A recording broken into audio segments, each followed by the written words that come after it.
परम श्रद्धेय आचार्य प्रवर जी, सभी मुनिगण, साध्वी वृंद, श्रावक श्राविकाएं, अन्य नागरिक सज्जन, माता भगिनी, मैंने एक बार पहले भी बताया था,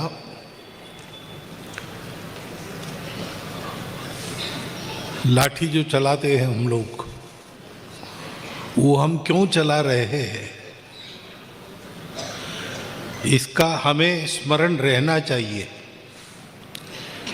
इसलिए मैं संतों के पास आता हूं।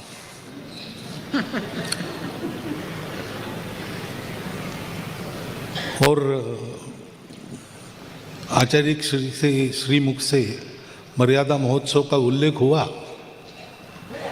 और मनसुख भाई ने कहा, तो वो भी हमारे संघ चालक भी है, वो संघ में संघ चालक का शब्द रखना पड़ता है।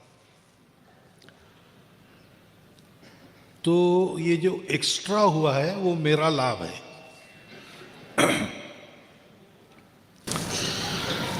अभी आचार्य श्री ने बात रखी है, भारत का यही काम है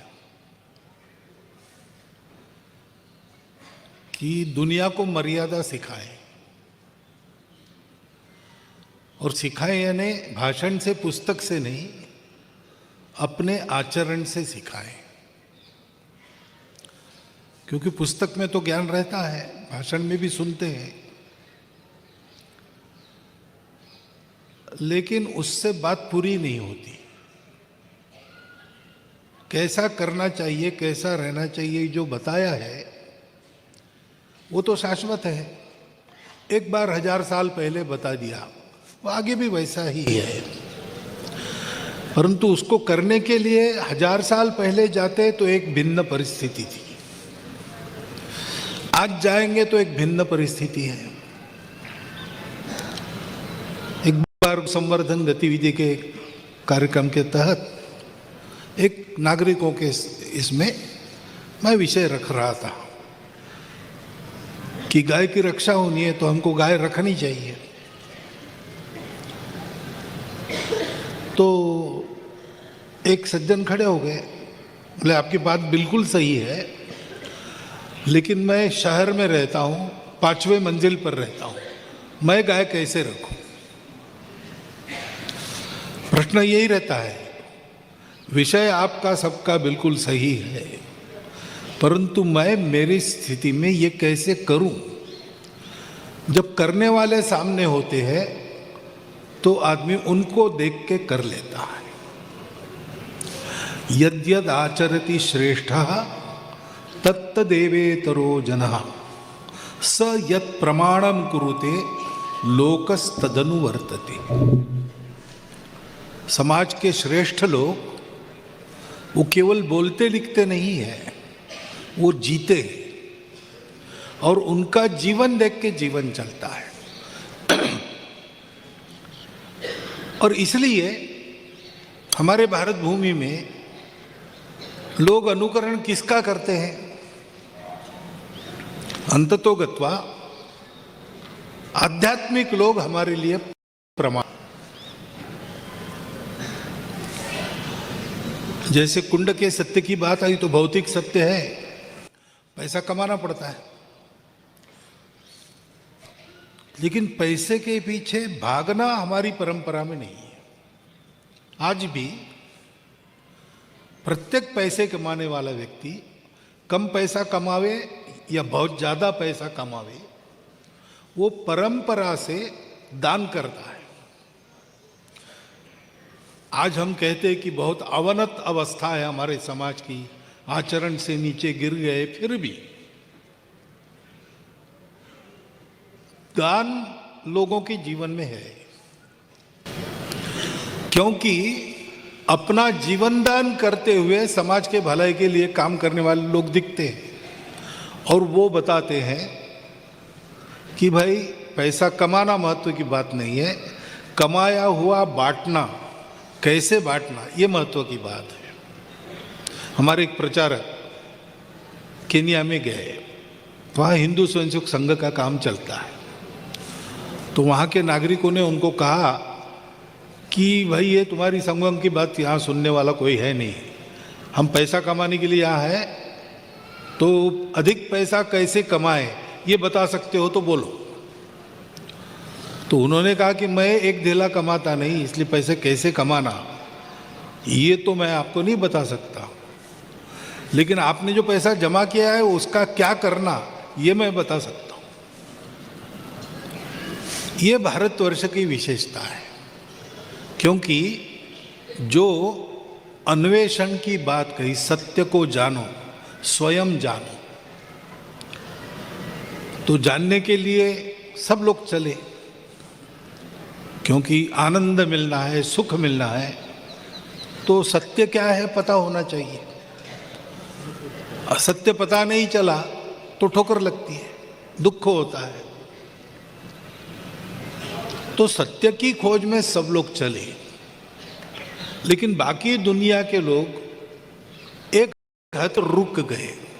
उनका अंदर देखकर या सत्य को फिर से देखने का प्रयास बंद हो गया, क्योंकि उन्होंने मान लिया कि अब सब कुछ हमको मिल गया है।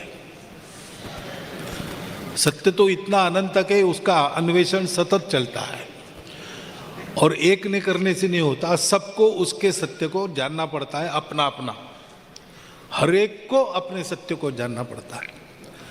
उधर वो प्रयास बंद हो गया, क्योंकि उन्होंने मान लिया कि कुंड का ज्ञान ही है। तो दिखने वाली बात, पंचेंद्रियों से जिसका मैं अनुभव कर सकता हूं, और पंचेंद्रिय कम पड़ते हैं तो आंखों को माइक्रोस्कोप या टेलीस्कोप लगाकर मैं जो जान सकता हूं उतना ही सत्य है। अब इससे ज्यादा करने की आवश्यकता नहीं, और इसलिए उनको जो शाश्वत सत्य है, जिसको आपने केवल ज्ञान कहा, वो नहीं प्राप्त हुआ। और इसलिए एक बहुत महत्वपूर्ण बात बाकी दुनिया को पता नहीं चली, हमारे पूर्वजों को पता चली। वो बात कौन सी है कि हम सब लोग दिखते अलग अलग है, विश्व में सर्व बातें दिखती अलग अलग है, लेकिन मूल में सब एक है। और इसलिए अलग अलग दिखते हैं, उसमें भी चलना, चलते समय ध्यान रखना, दिखते अलग है एक है। इसका अर्थ हुआ कि सब अपने हैं। अब जब सब अपने हैं तो जीवन जीने में अपने आप मर्यादा आती है। एक रोटी मिली खाने के लिए और हम 3 लोग हैं, हम अलग अलग हैं, तो जो मुझे मिला मैं खा जाऊंगा, लेकिन हम 3 अपने हैं, भाई भाई है। एक रोटी मिली, तीनों में बांट कर खाएंगे। तो मेरे अपने भूख पर मैंने एक संयम प्रयोग किया।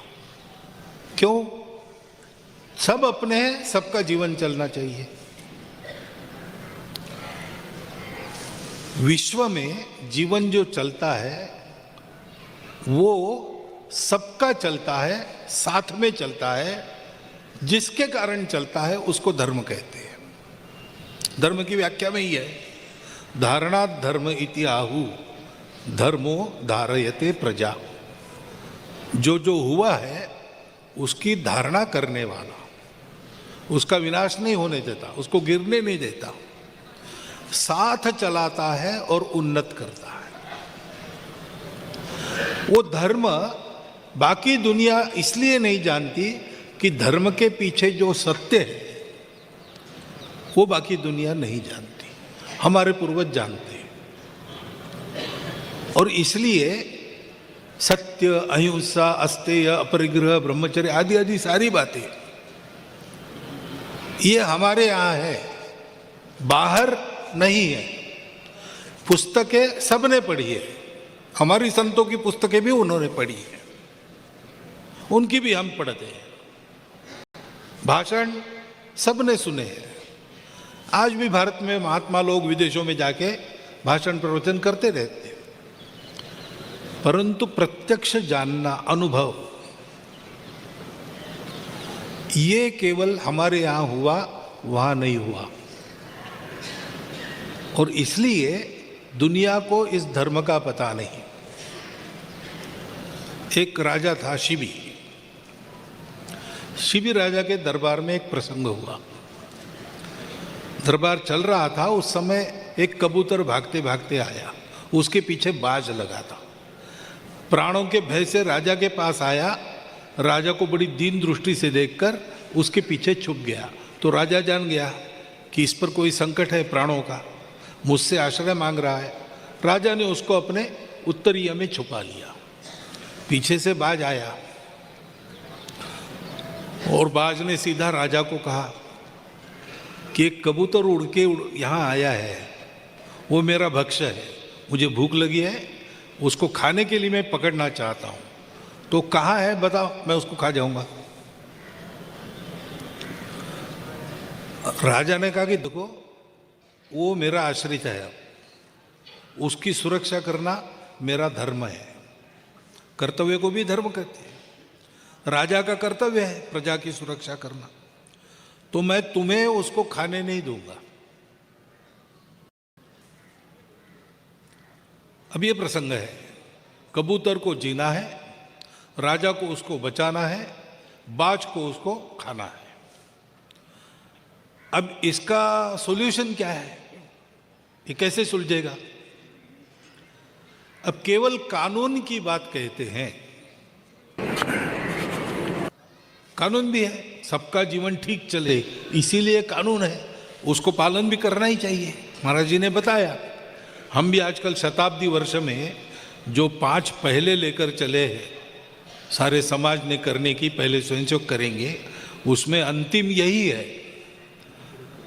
लिखित और अलिखित नियमों का पालन करना, जिससे सबका जीवन अनुशासन में ठीक से चले।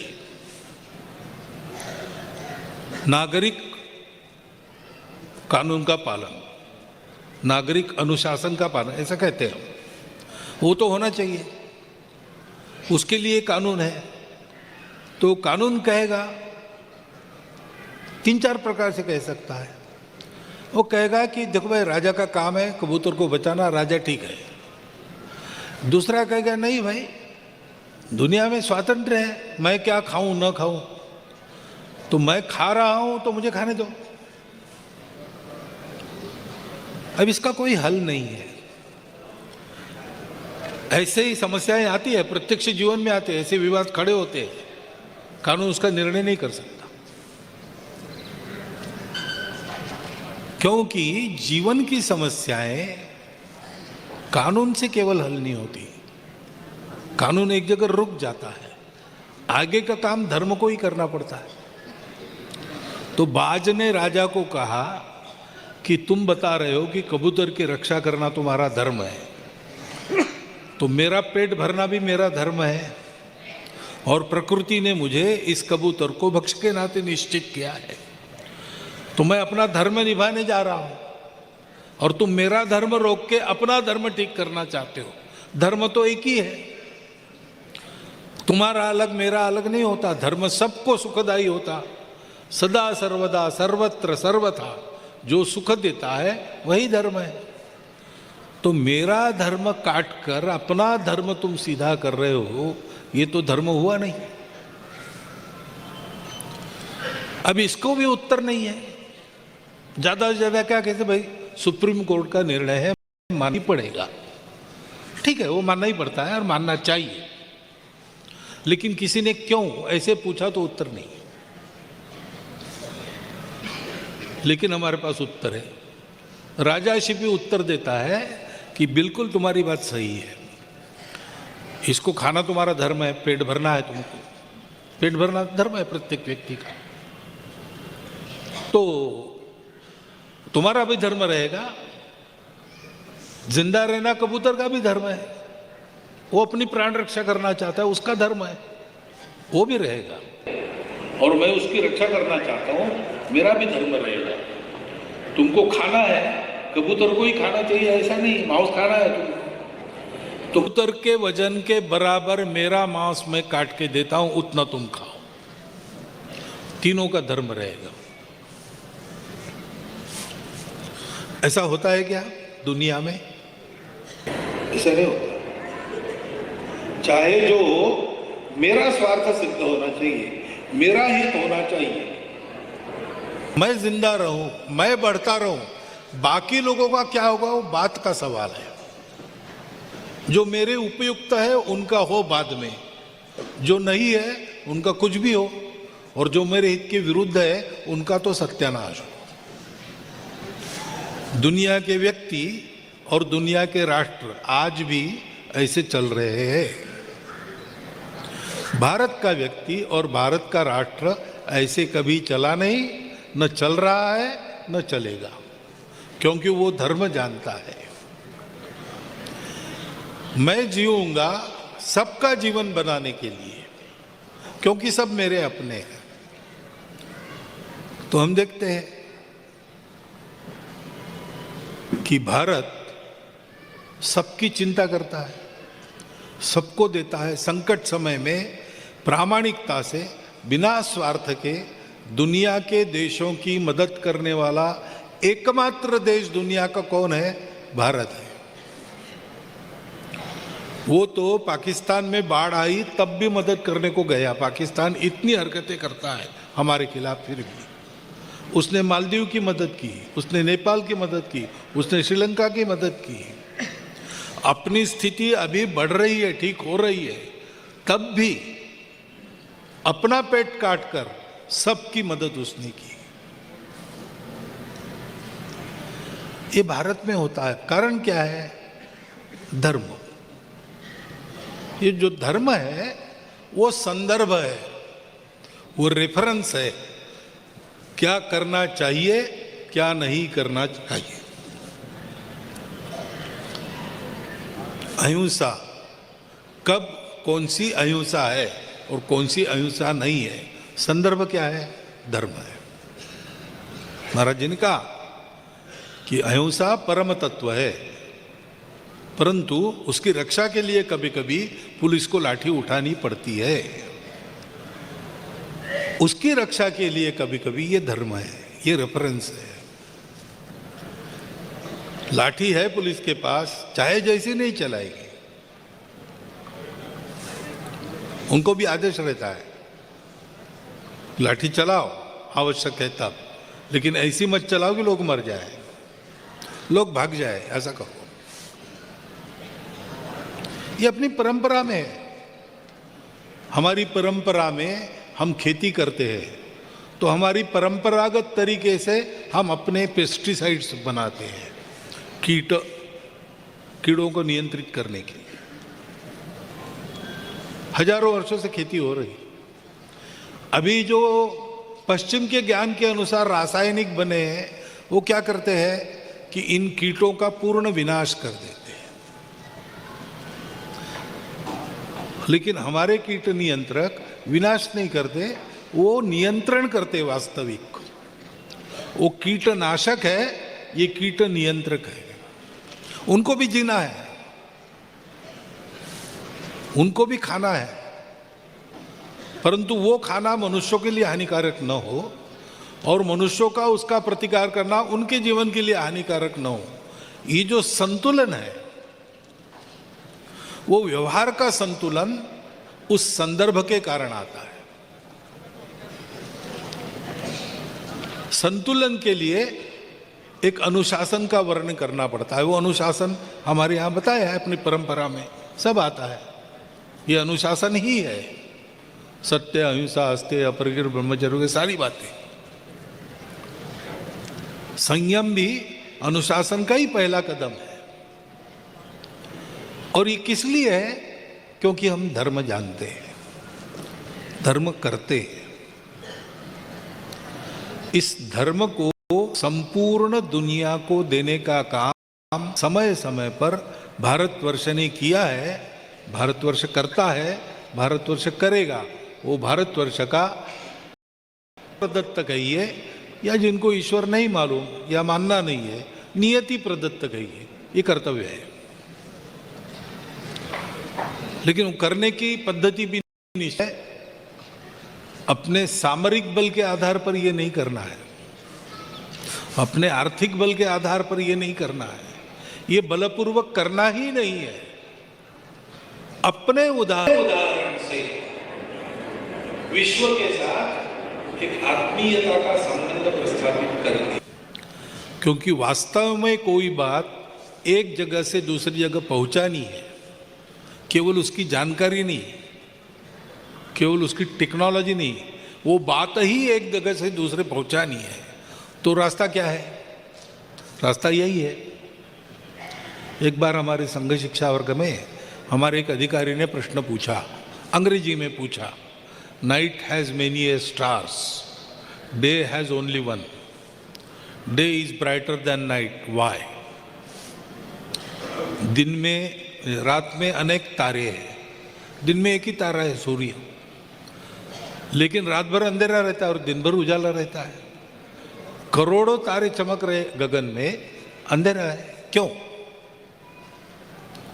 तो उत्तर वही निकला, एक तो जिसका प्रकाश लेना है उसके स्वयं के प्रकाश होना चाहिए, यानी उसका आचरण होना चाहिए। सूर्य स्वयं प्रकाश ही है, रात को पूर्णिमा का चंद्र भी प्रकाश देता है, लेकिन पूर्णिमा को क्यों दे सकता है?